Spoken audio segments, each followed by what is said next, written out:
Mango குட்டன் இல்லாமல் ஒரு mango குட்டனுக்கான வீடியோங்க இது. ஸோ என்னென்னா மேங்கோ குட்டனுக்கு வந்து நம்ம இடையில அவன் வந்து 3 month 4 month இருக்கும்போதே அவனுக்கு வந்து உடம்பு சரியில்லாமல் போயிடுச்சு. ஸோ பார்வோ வைரஸ் வந்து அவன் அட்டாக் ஆகி அதுக்கப்புறமா மீண்டு வந்தான். ரொம்ப கஷ்டப்பட்டான். ரொம்பனா எவ்வளோ ஐயோ இருப்பானா இல்லையா அந்த மாதிரி லெவலுக்கு போய் அவன் கஷ்டப்பட்டான். நாங்கள் வந்து அவனை வந்து ரொம்ப கேர் பண்ணி நீங்கள் அந்த வீடியோலாம் நான் அங்கே இருக்கோம், நான் வந்து உங்களுக்கு பின் பண்ணி விடுறேன் பாருங்கள். ஸோ ரொம்ப கஷ்டப்பட்டப்போ நாங்கள் வந்து எங்களுக்கு முன்னாடியும் டாக் இருந்தது. ஸோ அது வந்து ஒரு பப்பி. அதுக்குமே எப்போவும் உடம்பு சரியில்லாமல் போயிடுச்சு அப்படின்னா நாங்கள் வந்து இமீடியட்டாக ஒரு விஷயம் பண்ணுவோம். அது எங்களோட நம்பிக்கை அப்படிங்கிறத தாண்டி எங்கள் வீட்டில் எல்லாருக்குமே நம்பிக்கை, எங்களுக்கும் நம்பிக்கை. அது நடந்திருக்கு. ஆக்சுவலாக நாங்கள் பண்ணி அது வந்து நடந்திருக்கு. ஸோ அதனால் அந்த இடத்துக்கு நாங்கள் இப்போ வந்திருக்கோம். அவன் வந்து அப்போ உடம்பு சரியில்லாமல் இருந்தப்போ நாங்கள் வந்து வேண்டியிருந்தோம். அண்ட் இப்போ வந்து அது செஞ்சிடணும் அப்படிங்கிறதுக்காக நாங்கள் இங்கே வந்திருக்கோம். இப்போ எங்கே இருக்கோம் அப்படின்னு பார்த்தீங்கன்னா ஆண்டியூர் அப்படின்னு சொல்லிட்டு பொள்ளாச்சியில் ஒரு ஊர் இருக்குங்க. ஸோ ஆண்டியூர் பக்கத்தில் இருக்கிற சல்லிவிரியன் கோயில். ஆண்டியூரில் வந்து ஒரு சல்லிவிரியன் கோயில் திருவிழா மாதிரி நடக்கும். என்னென்னா பூப்பொங்கலுக்கு அது வந்து ரொம்ப விசேஷமாக இருக்கும். ஸோ எல்லாமே உள்ள கும்மி ஆட்டம் அந்த மாதிரி ஒரு திருவிழா மாதிரி ஃபுல்லாக எல்லாம் ரெடி பண்ணி வச்சுருப்பாங்க, எக்ஸிபிஷன்லாம் போட்டு. ஸோ அந்த இடத்துக்கு தான் நாங்கள் வந்து வந்திருக்கோம். அண்ட் இங்கே வந்து நீங்கள் வரீங்க அப்படின்னா நாய்க்குட்டிக்கு இல்லை பெட் அனிமல்ஸ் எதுவாக இருந்தாலுமே நீங்கள் வந்து எங்கள் குட்டிக்கு வந்து சரியாயிடணும் அப்படின்னு சொல்லி நீங்கள் வேண்டிக்கிட்டு இந்த பொங்கலுக்கு நான் வந்து அங்கே உருவாரம் வைக்கிறேன் அப்படின்னு சொல்லி நீங்கள் வேண்டிக்கிட்டிங்கன்னா கண்டிப்பாக நடக்கும். ஸோ இது வந்துட்டு நாங்கள் 3 மாதத்தில் வேணும் இல்லைங்களா. இப்போ இந்த வருஷம் பூப்பொங்கலுக்கு நாங்கள் இங்கே வந்திருக்கோம். ஸோ பூப்பொங்கல் அன்னைக்கு நம்ம இப்போ அங்கே போயிட்டு உருவாரம் வாங்கி வைக்கலாம். உருவாரம்னா ஸ்டாச்சு, நாய்க்குட்டியோட ஸ்டாச்சு வந்து அங்கே நிறைய வச்சுருப்பாங்க. நம்ம ஒன்று பிக் பண்ணி கொண்டு போய் சாமிக்கு அதை நேர்ந்து அங்கே வச்சுட்டு அவங்கக்கிட்ட வந்து சாமிக்கு ஒரு சின்ன காணிக்க மாதிரி போட்டுட்டு நம்ம வேண்டிக்கலாம். அது வந்து ஜஸ்ட் ஒரு 100 rupees தான் இருக்கும் அந்த உருவாரம். நம்ம இப்போ போய் அதை வாங்கலாம். உங்களுக்கு அந்த கோயிலையும் காட்டுறேன். உங்களுக்கு யாருக்காச்சும் வேண்டிக்கணும் அப்படின்னாலும் நீங்கள் கண்டிப்பாக வேண்டிக்கலாம், எங்களோட நம்பிக்கை. பட் உங்களுக்கு வந்து எப்படி அப்படிங்கிறது நீங்கள் வந்து பார்த்து தெரிஞ்சுக்கோங்க.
டாக் மட்டும்தான்.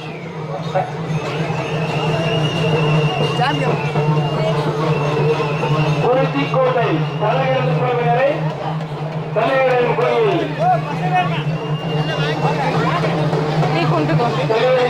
திருப்பணி குழுவினரின் சார்பாகவும் ஆண்டியூர் ஊர் பொதுமக்களின் சார்பாகவும் வருக வருக வருக என வரவேற்கின்றோம்.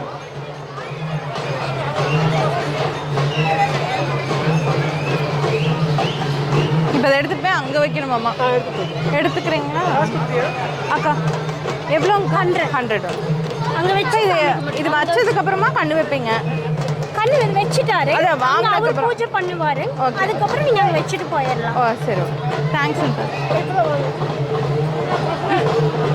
ஆண்டியூர் தங்கவேல் அவர்கள் ரூபாய் 100, சிலம்பாளையம் சுப்பிரமணிய மணிகண்டன் அவர்கள் ரூபாய் 100,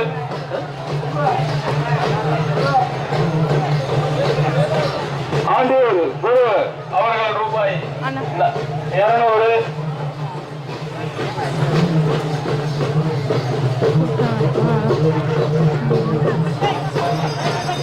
எசனம்பட்டி தர்சன் அவர்கள் ரூபாய் 100.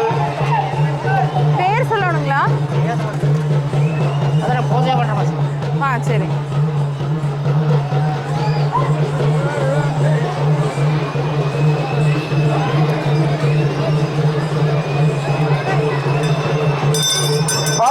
செலவசாமி அவர்கள் 500 ரூபாய் வாரி வழங்கியுள்ளார்கள். 100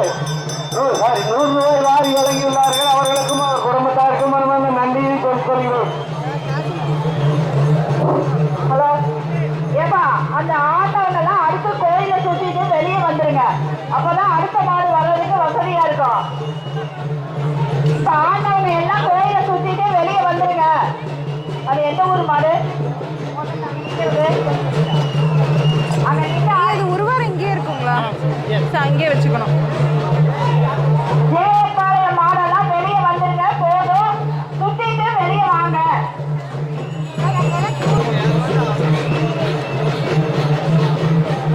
எந்த மாடு அது? வருஷம் பெரியவங்க கூடயே வந்து இந்த பற்றின டீட்டெயில்ஸ்லாம் நாங்கள் பெருசாக கேட்டதே இல்லை. நமக்கு வந்து நாய்க்குட்டிக்கு உடம்பு சரியில்லைன்னா அங்கே போய் நம்ம வந்து உருவாரம் வச்சுக்கலாங்கிறது மட்டும்தான் எங்களுக்கு தெரியும். இந்த வாட்டி தான் நேரில் நாங்கள் தனியாக வர வேண்டியதாக இருந்தது. ஏன்னா குட்டனும் வீட்டில் தனியாக இருந்தான், பெரியவங்கெல்லாம் ஈவினிங் போகிறேன் அப்படின்னு சொல்லிட்டு இருந்தாங்க. ஸோ நாங்கள் வந்துட்டு காலையிலே வந்து இதை பண்ணிட்டு போயிடலாம் நம்ம அப்படின்னு சொல்லிட்டு நாங்கள் வந்துட்டோம். இங்கே பார்த்தீங்கன்னா கூட்டம் அப்படி இருக்குங்க. ஏன்னா 7 ஊர் சுற்றி நிறைய பேர் வருவாங்க. அண்ட் மாடு வந்து இதோட ஃபேமஸே பார்த்தீங்கன்னா சலை எருது அப்படிங்கிறது தான். ஸோ அங்கே வந்து சலை எருது விளையாடுவாங்க. அதாவது வீட்டில் இருக்கிற எருதுனா மாடு. ஸோ மாடை வந்து கூட்டிகிட்டு வந்து அவங்க ஃபேமிலியாக ஒன்று சேர்ந்து டான்ஸ் ஆடி ஒரு செலிப்ரேஷனாக வந்துட்டு அந்த மாட்டை கூட்டிகிட்டு வருவாங்க அலங்காரம் பண்ணி. அப்படி கூட்டிகிட்டு வந்த மாடை வந்து அங்கே சலை எருது விளையாடுவாங்க. உங்களுக்கு காட்டுறேன் அது என்ன பண்ணுவாங்க அப்படின்னு சொல்லிட்டு. அது பண்ணி அது வந்து வருஷம் இந்த மாதிரி கூட்டிகிட்டு வருதுங்கிறது ஒரு ஐதீகம் மாதிரி பண்ணிகிட்டு இருக்காங்க. அண்ட் நம்ம மாடு வந்து எப்பவும் சௌக்கியமாக நல்லா இருக்கும் அப்படிங்கிறது அவங்களோட பிலீஃபுங்க. அண்ட் இங்கே வந்து அப்படி சப்போஸ் ஏதாவது ஒரு மாடு வந்து அப்படி கூட்டிகிட்டு வர மாடு இறந்துருச்சு அப்படின்னாலும் சைடில் வந்து பார்த்திங்கன்னா அங்கே வந்து சமாதி கட்டியிருக்காங்க பார்த்தீங்களா, அது வந்து அந்த மாதிரி இறந்த மாட்டுக்கு இங்கே வந்து சமாதி வச்சுருவாங்க. ஸோ அதை வந்து நம்ம வருஷம் வந்து பார்த்து அதை கும்பிட்டு போகிறோம் அப்படின்னா நம்ம வந்து பண்ணிட்டு போகலாம். ஸோ அதுதான் வந்துட்டு இவ்வளோ சிறப்புமிக்க ஒரு பெட்ஸுக்குன்னே இந்த மாதிரி பண்ணுறது அப்படிங்கிறது ரொம்ப ஆச்சரியமான ஒன்று இல்லைங்களா? ஸோ நம்ம மக்களே நிறைய பேர் போயிட்டு வந்துட்டு இருக்காங்க. ஒருத்தங்களை வந்து கேட்போம் நம்ம, சும்மா வந்து எல்லாருக்கிட்டையும் எப்படி இவங்க எக்ஸ்பீரியன்ஸ் பண்ணி எங்கிருந்து வந்தாங்க அப்படிலாம் கேட்டு பார்க்கலாம். ஸோ அக்கா நீங்களாம் வந்து எவ்வளோ நாளாக வந்துட்டு இருக்கீங்க? நான் சின்ன வயசுலேருந்தே இங்கே வரேங்க. எங்கள் பாட்டி வீடு இங்கே தான். ஸோ லீவுக்கு வருவோம். மேரேஜ் பண்ணி கொடுத்தது இங்கே தான். ஸோ நான் ரொம்ப வருஷமாக வந்துட்டுருக்கேன். அப்போ என்ன இதில் என்ன ஸ்பெஷலுங்கக்கா? நீங்கள் என்ன பார்த்தீங்கன்னா காணும் பொங்கல் அன்னைக்கு வந்துட்டு மாடு கூட்டிகிட்டு வந்து சலகத்துன்னு சொல்லுவாங்க தெலுங்குல. அது வந்து விளையாடுவாங்க ஈக்குவலாக ஜல்லிக்கட்டு மாதிரி தான். அது இல்லாமல் சாமி கும்பிட்டு விளையாடுறதுக்கு எல்லாம் போட்டு ரொம்ப நல்லாயிருக்கும். வருஷத்துக்கு ஒரு நாள் மட்டும்தான் அந்த காணும் பொங்கல் அன்னைக்கு மட்டும் இந்த ஃபெஸ்டிவல் நடக்கும். ஆனால் நார்மலாக மித்த டைம்லலாம் இருக்கும், கோயில் டைம்லலாம் கோவில் இருக்கும். இந்த ஒரே ஒரு நாள் மட்டும்தான் வருஷத்துல இங்கே ஃபேமஸ். இந்த ஊரில் எல்லா ஊர்ல இருந்துமே இங்கே வருவாங்க. பக்கத்தில் 7 ஊர்லேருந்து மாடு பிடிச்சிட்டு வருவாங்க. ஓ 7 ஊர்லேருந்து வருவாங்க. 7 ஊர்லேருந்து மாடு பிடிச்சி இங்கே வருவாங்க. மாடு பிடிச்சிட்டு வந்து வருஷம் இங்கே சாமி கும்பிட்டு தான் போவாங்க. இந்த கோயிலோட ஃபேமஸே மாடு தான். அந்த கோயிலே பார்த்தீங்கன்னா இங்கே விளையாடுற மாடு ஏதாவது இறந்துருந்தாலும் அதோட சமாதி அங்கே அங்கே 3 சமாதி இருந்தது. அந்த மாடு தான் வந்து இது பண்ணுவோம். ஓ சூப்பர், தேங்க்ஸ், ரொம்ப தேங்க்யூ.